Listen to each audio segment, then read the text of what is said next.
وزیر داخلہ محسن نقوی نے کہا امن کے لیے شہداء کی قربانیوں کا قرض نہیں اتار سکتے۔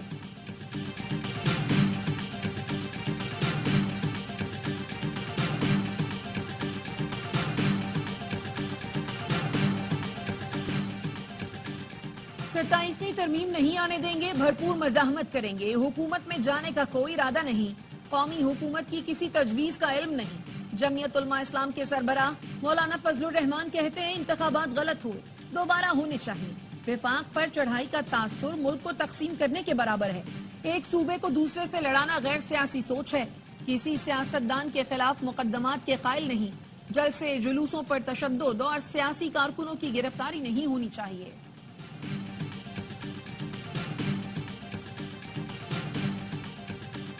جسٹس منصور علی شاہ نے چیف جسٹس قاضی فائز عیسیٰ کے اعزاز میں فل کورٹ ریفرنس میں شرکت نہ کرنے کی وجہ بتا دی۔ رجسٹرار سپریم کورٹ کو خط میں لکھا، چیف جسٹس قاضی فائز عیسیٰ نے عدلیہ پر بیرونی دباؤ نظر انداز کیا، شتر مرغ کی طرح ریت میں سر دبا کر عدلیہ پر دباؤ سے لا تعلق رہے، محافظ کے طور پر کھڑے ہونے کے بجائے مداخلت کے دروازے کھول دیے، عدلیہ کے دفاع کے لیے اخلاقی کردار ادا کیا، نہ حوصلہ دکھایا، ان لوگوں کو موقع دیا جو اپنے مفاد کے لیے عدالتوں کو کمزور اور قانون کی حکمرانی پر سمجھوتا کرتے تھے۔ چیف جسٹس قاضی فائز عیسیٰ نے اپنے ساتھیوں میں تقسیم پیدا کی، انتظامی امور سے متعلق ان کا دور پست رہا، ایسے دور کا جشن منانے سے پیغام جائے گا، ایک چیف جسٹس ادارے سے بے وفائی کر سکتا ہے، ادارے کو کمزور کر سکتا ہے، معذرت خواہ ہوں اور اپنے ضمیر کی آواز پر ریفرنس میں شرکت نہیں کر سکتا، میرا خط فل کورٹ کے ریکارڈ پر رکھا جائے۔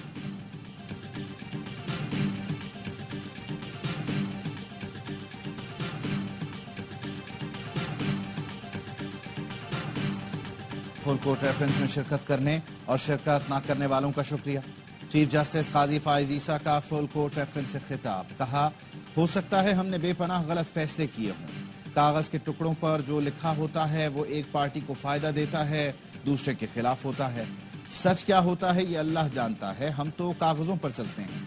الوداعی عشائیے سے خطاب میں چیف جسٹس قاضی فائز عیسیٰ نے کہا جسٹس یحییٰ آفریدی کا لیول ہم سے اوپر ہے، لوگ ہمیں سمجھ گئے لیکن یحییٰ آفریدی کو کوئی نہیں سمجھ پایا۔ ایک بات تو طے ہے، اب کسی کو پتہ نہیں ہوگا کہ فیصلہ کیا ہوگا۔ دنیا یاد رکھے گی قاضی فائز عیسیٰ کا کردار کیا تھا، نئے چیف جسٹس کی ذات پر ہمیں کوئی اعتراض نہیں۔ Chairman P T I barrister Gohar کہتے ہیں ہمیشہ اصول رہا ہے سینئر ترین جج ہی چیف جسٹس بنتے ہیں، اصول سے روگردانی کریں گے تو تاثر جائے گا ان کو لے کر آتے ہیں جو ان کے لیے بہتر ہو۔ سربراہ سنی اتحاد کونسل صاحبزادہ حامد رضا کا نامزد چیف جسٹس کے لیے نیک تمناؤں کا اظہار، کہا امید ہے نئے چیف جسٹس انصاف کے تقاضوں پر فیصلے کریں گے۔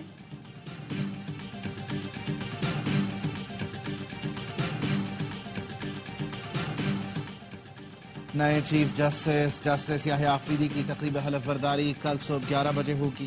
صدر آصف علی زرداری نامزد چیف جسٹس سے حلف لیں گے، وزیر اعظم شہباز شریف اور سروسز چیفز تقریب میں شریک ہوں گے۔ ایوان صدر میں تقریب کے لیے حلف برداری کے دوران دعوت نامے جاری کر دیے گئے۔ 26ویں ترمیم کے خلاف وکلاء کی تحریک جاری رہے گی، آئینی ترمیم کا خاتمہ ہوگا۔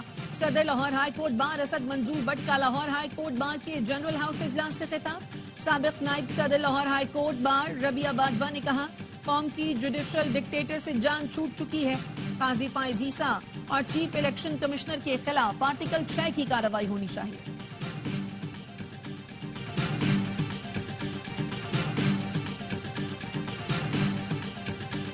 حلیمہ خانم اور عظمیٰ خان کی رہائی کی روبکار جاری، ڈی چوک احتجاج کیس میں بانی پی ٹی آئی کی بہنوں کی ضمانتیں منظور ہوئی تھیں۔ سینیٹر فیصل وابڈا کہتے ہیں گزشتہ رات کہا تھا بانی پی ٹی آئی کی بہنوں کی رہائی کے لیے کوشش کروں گا، آج الحمدللہ بانی پی ٹی آئی کی بہنوں کی ضمانت ہو چکی۔ بکاؤ پی ٹی آئی لیڈرشپ بہنوں کو ایک بار بھی پوچھنے جیل نہیں گئی، قوم کو ان کی اصلیت سمجھ نہیں آ رہی کہ کیا گیم ہو رہی ہے، میں قوم کو سچ بتاتا رہوں گا۔ بشرا بی بی نے پارٹی کا کوئی ہنگامی اجلاس نہیں بلایا، وہ گھریلو خاتون ہیں، ان کا سیاست سے کوئی تعلق نہیں۔ بشرا بی بی کی فوکل پرسن مشال یوسفزئی نے بیان جاری کر دیا۔ اپوزیشن لیڈر عمر ایوب کہتے ہیں حکومت کے پاؤں کے نیچے سے زمین نکل رہی ہے، بشرا بی بی کی رہائی کسی ڈیل کا نتیجہ نہیں، محبوب قائد بھی جلد ہمارے درمیان ہوں گے۔ شیخ وقاص اکرم نے کہا رہائی بشتا بی بی کا بنیادی حق تھا جس پر غاصب سرکار نے ہیلے بہانے اپنائے. مینڈیٹ چوروں کا شور بتا رہا ہے کہ انہیں انجام قریب دکھائی دے رہا ہے.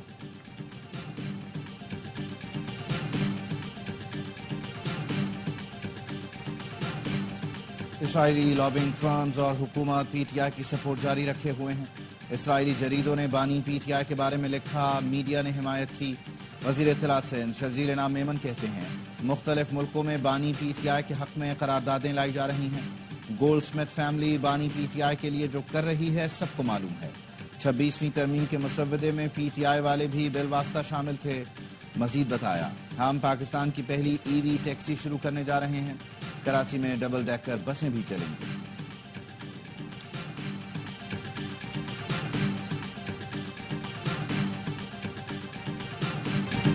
پانچ آئی پی پیز پہلے بند ہوئے، مزید 8 سے بات چیت ہو گئی ہے.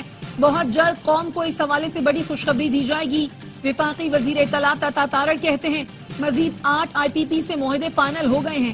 صارفین کو مزید فائدہ ہوگا. آئی پی پی سے بات مکمل ہونے کے بعد بجلی کے بلوں میں کمی آئے گی.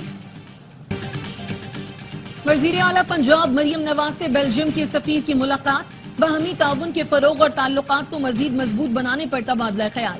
بیلجیم کے سفیر نے حکومت پنجاب کے معاشی ویژن کو سراہا. مریم نواز نے کہا پاک بیلجیم دو طرفہ تعلقات کو قدر کی نگاہ سے دیکھتے ہیں. بیلجیم کے ساتھ تعلقات نئی بلندیوں تک پہنچائیں گے. بیلجیم کے سفیر. اسرائیلی فورسز نے شمالی غزہ کو خون میں نہلا دیا. 2 روز میں جبالیہ میں اسرائیلی بمباری سے 150 سے زائد افراد شہید، 10 عمارتیں تباہ. اسرائیلی فورسز نے کمال عدوان اسپتال پر دھاوا بول دیا، بچوں سمیت متعدد افراد شہید. فلسطینی حکام کا کہنا ہے شمالی غزہ میں اسرائیل بدترین قتل عام کر رہا ہے. خان یونس میں بمباری میں 28 فلسطینی جان سے گئے.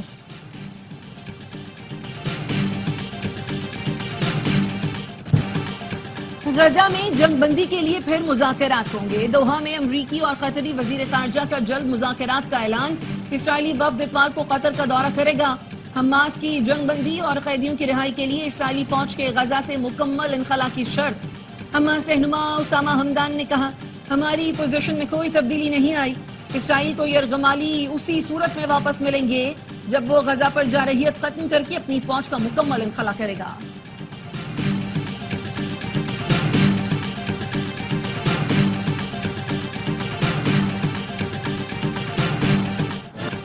اسرائیل کی لبنان میں وحشیانہ بمباری، 24 گھنٹے میں 19 افراد شہید، متعدد زخمی.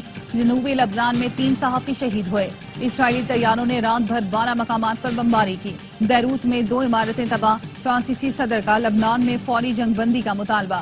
صدر میکرون نے کہا کہ لبنان پر اسرائیلی حملے بند نہ ہوئے تو نقل مکانی کی صورت مشکل ہو جائے گی اور دردناک انسانی بحران جنم لے گا.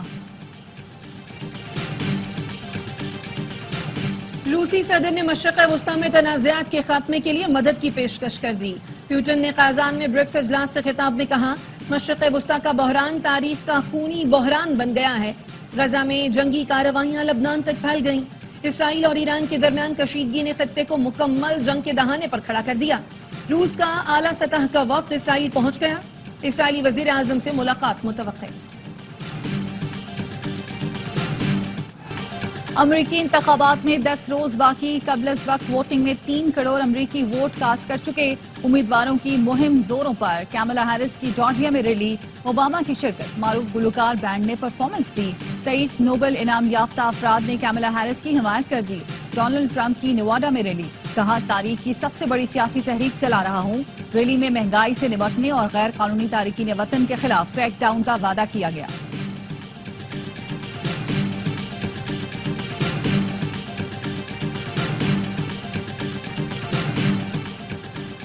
کینیڈا کا ملک میں عارضی غیر ملکی ملازمین کی تعداد کم کرنے کا اعلان. وزیر اعظم جسٹن ٹروڈو نے سوشل میڈیا پر لکھا حکومت کمپنیوں کے لیے سخت قوانین لا رہی ہے. غیر ملکیوں کو ملازمت پر رکھنے سے پہلے ثابت کرنا پڑے گا کہ وہ مقامی افراد کی خدمات حاصل کیوں نہیں کر سکتے. کینیڈا نے نئی امیگریشن میں 21% کمی کا اعلان کر دیا.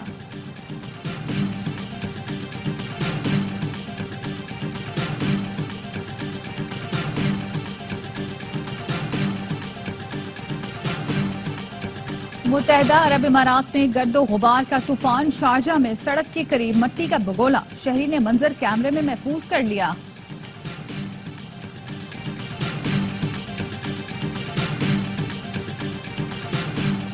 فائنل کا ٹکٹ کون کٹائے گا؟ کون سیمی فائنل سے گھر جائے گا؟ ایمرجنگ ایشیا کپ T20 کے دونوں سیمی فائنل آج کھیلے جائیں گے۔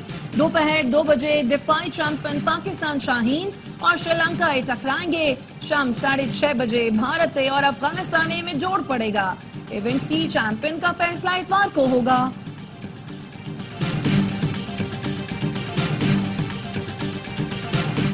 آرٹس کونسل کراچی میں ورلڈ کلچر فیسٹیول جاری، اماراتی فنکاروں کی پرفارمنس کے ساتھ روایتی کھانے بھی سجے۔